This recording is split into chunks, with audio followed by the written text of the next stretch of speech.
ఉంటుందో అడుగడుగునా వేదాంతం అధ్యాత్మ రామాయణంలో. వరం కోరుకోమంటే రావణుడు ఏ వరం కోరాడు? నాకు చావు రాకూడదు. అది మొట్టమొదటి కోరిక. అంటే ఈ భౌతిక శరీరంతో నేను కలకాలము ఉండిపోవాలి. భౌతిక శరీరంతో, ఈ శరీరంతోనే నేను బ్రతకాలి. ఎంతకాలం? అనంతకాలం. చావు రాకూడదు. ఇది వరం వాడు కోరింది. చెల్లుతుందా అండి అది? ఎందుకు చెల్లదు అంటే ఇది పుట్టింది పోతుంది, ఇవాళ కాకపోతే రేపు.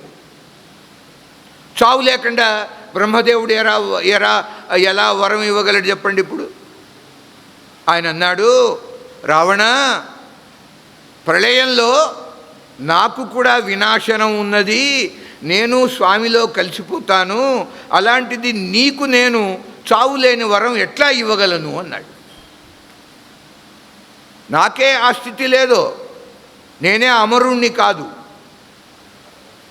అంటే దేహ దృష్టితో ఎవరూ అమరత్వం పొందలేరండి. ఆత్మదృష్టితో అందరం అమరులం, కానీ దేహ దృష్ట్యా అందరూ చచ్చేవాళ్ళమే.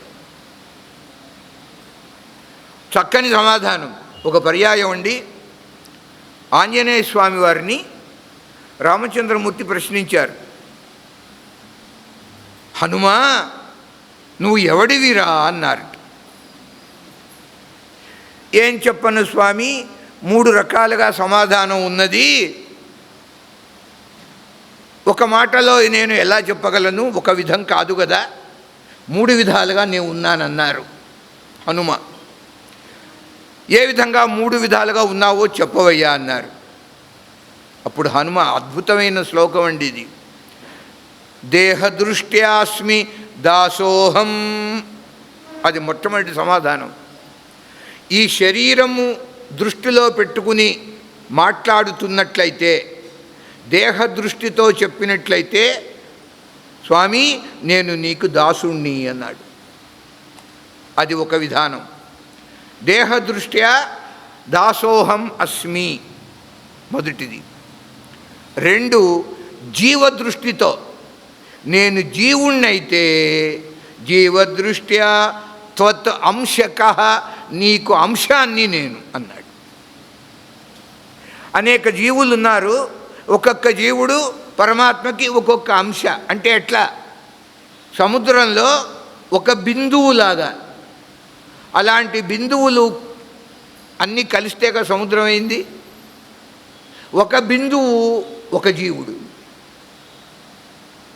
ఆ జీవదృష్టితో చూసినట్లయితే నేను నీకు ఒక అంశమును, ఒక భాగాన్ని. ఎందుకని? మమైవాంశో జీవలోకే జీవభూత సనాతన అని గీతలో శ్లోకం ఉన్నది. పరమాత్మ యొక్క అంశములం మనం. ఆయన అంశి, మనము అంశ. ఈ దృష్టితో నేను నీకు అంశమును అన్నాడు. రెండవది. ఇక మూడవ దృష్టి ఆత్మదృష్టి. ఆత్మదృష్ట్యా, ఆ ఆత్మ అనే దృష్టితో చూచినట్లయితే నువ్వే నేను, నేనే నువ్వు అన్నాడు ఆంజనేయ స్వామి. ది టాప్ మోస్ట్ శ్లోకం. ఆత్మదృష్ట్యా త్వమేవాహం, అహం త్వమేవ, నేను కూడా నువ్వే, నేను నువ్వే. అదే తత్వమసి అంటే అర్థం. తత్వమసి మహావాక్యం అన్నమాట. అందువలన ఆత్మదృష్ట్యా త్వమేవాహం ఇది సిద్ధాంత సర్వసిద్ధాంత నిశ్చయ, అలా చెప్పారు సమాధానం. ఈ 3 మనం అన్వయించుకోవాలి. దేహ దృష్టితో, దేహం మీద బుద్ధి, దేహాత్మ బుద్ధి ఉన్నంత వరకు మనం పరమాత్మకి సేవ చేయాలి. దాసోహం దాసోహం అంటూ అలా దాసోహం అనగా పరమాత్మకి అనుగ్రహం కలిగి మన మీద ఆయన ఆ దా ఉన్నదే దా అది తీసేస్తారట. దాసోహంలో దాబోతే సోహం అంటే నువ్వే నేను అన్న భావాన్ని పరమాత్మ అనుగ్రహిస్తారు. ఇట్లా ఆంజనేయ స్వామికి రామచంద్రమూర్తికి కలిగిన ఒకానొక రోజున కలిగిన సంభాషణ. ఆ విధంగా బ్రహ్మదేవుడు చెప్పాడు రావణుని యొక్క దురాగతాలు తట్టుకోలేకుండా ఉన్నామండి స్వామి లోకంలో అంటే అప్పుడు పరమాత్మ చూడండి ఒక మంచి చూడండి రజోగుణం రావణాసురుడు ఏమి చిత్రమో చూడండి మహావిద్వాంసుడు ఈ రావణుడు. ఇప్పుడు ఘన జట అనే వేదం చదివేటటువంటి పద్ధతులు ఉన్నాయి. ఈ జట అనే పద్ధతిని ఆవిష్కరింపజేసింది రావణాసురుడు అంటారండి. అంత వేదం వాడి దగ్గర, అంత శాస్త్రం. మహాశివభక్తుడు తెల్లవారేపటికల్లా 9 కోటి శివాలయాలలో అర్చన చేసేవాడు అని కూడా మాటలున్నాయి గ్రంథాలలో. తెల్లవారేపటికల్లా 9 కోటి 9 కోట్ల శివాలయాలలో అర్చన. ఏమి విషయం అండి? అలాంటి శివభక్తుడు ఇంత దుర్మార్గం, కాముకుడు, కామంతో అలా చెడిపోయాడండి. అన్నీ మంచి లక్షణాలు, కానీ 2 భ్రష్టమైన గుణాలు వీనిలో. ఒకటి పరస్త్రీ వ్యామోహం, నంబర్ 1. నంబర్ 2 పరసంపద అపహరణ బుద్ధి. ఎదుటి వాని దగ్గర ఏ విధమైన సంపద ఉన్నా దాన్ని వాడిని చావుగొట్టి చెవులు మూసి దాన్ని అపహరిస్తాడు. ఇది పెద్ద దుర్లక్షణం అండి. ఈ 2 గుణాలు ఉండటం వల్ల వాడు ఎంత చదువుకున్న వాడైనా, ఎంత శివభక్తుడైనా శివుడు కూడా వాడిని క్షమించాల. రావణ సంహారం చేస్తుంటే రామచంద్రుడు శివుడు వచ్చి ఏమన్నా అర్థించాడా? రామా వీడు నా భక్తుడు వాడిని సంహరించమాక అని ఏమన్నా అడిగాడా? అడిగినా చెల్లుతుందా అది? అసలు అట్లా అడుగుతాడా శివుడు? ఆయనకి తెలుసు కదా 2 దుర్గుణాలు. అంచేత దశమౌళి అంటే 10 తలల రావణాసురుడు 10 ఇంద్రియాలకు దాసుడు, 10 రథముల దశరథుడు 10 ఇంద్రియాలకి అధిపతి. దీన్ని బట్టి ఒక గొప్ప సత్యము ఆవిష్కరింపబడుతోంది. ఏమిటది అంటే, ఒక వ్యక్తికి 10 మంది సేవకులు ఉన్నారు, దాసులు ఉన్నారు, సర్వెంట్స్ అంటాం ఆంగ్లంలో. యజమాని ఒకడే, సేవకులు ఎందరో 10 మంది సేవకులు ఉన్న ఆ ఒక్క యజమాని ఎంత సుఖంగా ఉంటాడు. 10 మంది సేవకులు. అది ఎక్కడ? 10 ఇంద్రియాలకి ఒకే ఒకడు సేవకుడు రావణాసురుడు. వాడి జీవితం ఎట్లా ఉంటుంది? ఇక్కడేమో ఒకడికి 10 మంది సేవకులు, అక్కడ ఒక్కడు 10 మందికి సేవ చేయాలి. యజమానులు 10 మంది, సర్వెంటు ఒకడు. వాని బతుకు ఎలా ఉంటుందో ఊహించుకోవాలి. ఎంత దుర్భరంగా ఉంటుంది, ఎంత దరిద్రంగా ఎప్పుడెప్పుడు చద్దామా అని అనుకుంటూ కూర్చుంటాడు. ఒకళ్ళకా 2 కాండి 10 మందికి సమాధానం ఒకటి చెప్పుకోవాలి జీవితంలో. వాడే రావణుడు. 10 ఇంద్రియాలకి దాసుడు రావణుడు, 10 ఇంద్రియాలకి అధిపతి దశరథ. అంచేత ఇద్దరి పేర్లలో దశ అనే నామం ఉన్నది. దశరథ, దశకంఠ. ఇది అధ్యాత్మ రామాయణం అంటే. ఎంత దురవస్థ చెప్పండి ఆ రావణాసురునికి. ఒక సందర్భంలో అశోకవనంలో ఉంటుంది అమ్మవారు, బాధపడుతూ ఉంటుంది. అసలు ఆ బాధ కూడా నటన. ఆ సీత వాల్మీకి రామాయణంలో ఉన్నట్టుగా అధ్యాత్మ రామాయణంలో రావణాసురుని చేత అపహరింపబడినటువంటి సీత మాయా సీత, యథార్థ సీత కాదండి. ఎందుకని అన్నారు. ఇది అక్కడ లేదే, కొత్త విషయం మేము వింటున్నాము. గతంలో విన్నారా మాయా సీత అని? వినని వాళ్ళు ఎక్కువ ఉన్నారు. ఎందుకు? అసలు సీత ఏమైంది? అసలు సీత ఇది వాల్మీకియంలో లేదు. అధ్యాత్మ రామాయణంలోనే మనం చూస్తాం.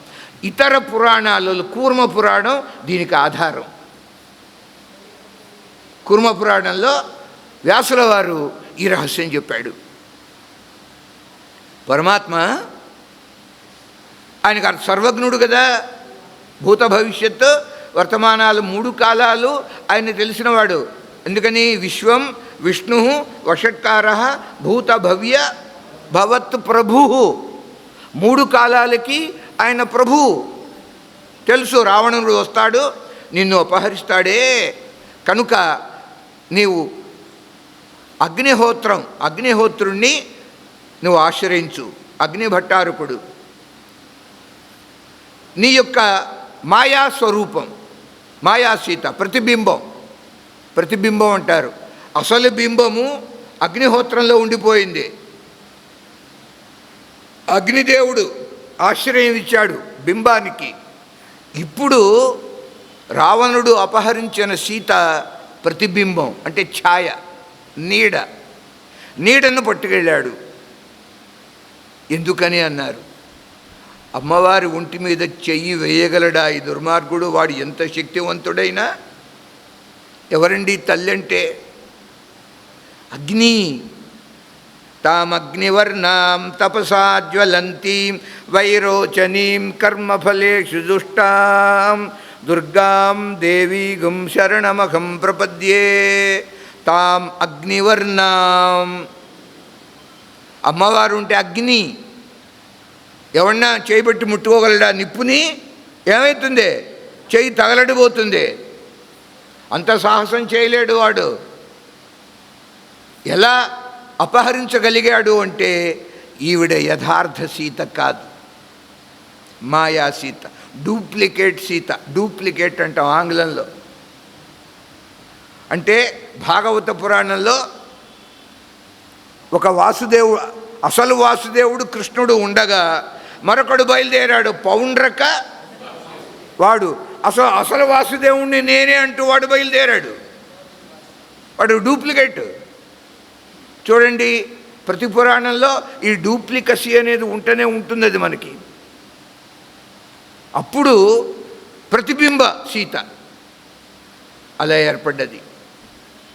ఇంకా అశోకవనంలో కూర్చుని సీతాదేవి ఏం చేస్తున్నది అని పిల్లల్ని కూడా అడిగితే మా మనవడు కూడా చెప్తాడు, ఏడుస్తోంది తాతయ్య సీతాదేవి అని. ఎవరికి తెలియదు అది. అయితే ఎక్కడ కూర్చుంది? ఏ వనంలో?